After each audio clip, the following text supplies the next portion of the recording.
Bangkitnya peradaban di Pulau Jawa sering dikaitkan dengan legenda Aji Saka. Diceritakan bahwa Aji Saka adalah seorang pemuda sakti yang menciptakan aksara Jawa dan sistem penanggalan tahun Saka. Ia dikisahkan memiliki keris pusaka dan sorban sakti, serta dua abdi setia bernama Dora dan Sembada. Aji Saka juga terkenal sebagai sosok yang suka menolong, terutama membela rakyat Jawa dari kekejaman penguasanya. Legenda Aji Saka mengisahkan kedatangan seorang pahlawan yang membawa peradaban dan ketertiban di Pulau Jawa dengan mengalahkan raksasa jahat yang sebelumnya berkuasa di sana. 1. Aji Saka melawan Dewata Cengkar. Dikisahkan Aji Saka melakukan pengembaraan di Jawa untuk menyelamatkan rakyat kerajaan Medang Kamulan dari kekejaman rajanya. Aji Saka, seorang satria tampan yang singgah di Dusun Dadapan, tepat di seberang kerajaan Medang Kamulan.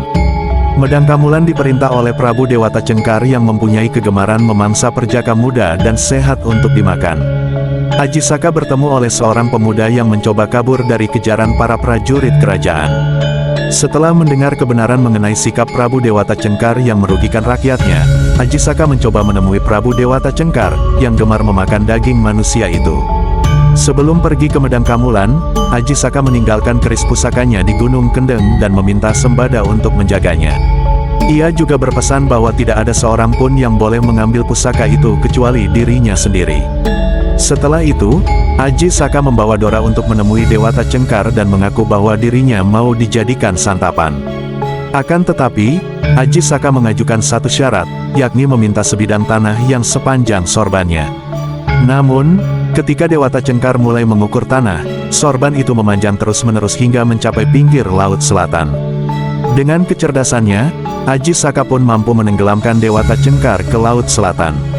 Setelah itu, ia dinobatkan sebagai Raja Medang Kamulan, sedangkan Dewata Cengkar berubah menjadi buaya putih. 2. Asal-usul aksara Jawa. Suatu hari, Aji Saka memerintahkan Dora untuk mengambil keris pusaka yang dititipkan kepada Sembada. Namun, Sembada menolak karena sesuai perintah Aji Saka sebelumnya, tidak ada yang diperbolehkan untuk membawa pusaka itu selain Aji Saka sendiri. Alhasil, dua abdi Aji Saka saling mencurigai bahwa masing-masing bermaksud untuk mencuri pusaka itu. Akhirnya, Sembada dan Dora pun bertarung untuk mempertahankan tanggung jawabnya hingga tewas. Ketika Aji Saka menyusul ke Gunung Kendeng, ia menemukan dua abdinya telah meninggal akibat kesalahpahaman. Di depan jasad dua abdinya itu, Aji Saka menciptakan puisi yang isinya sebagai berikut. Hana Caraka, artinya terdapat dua utusan.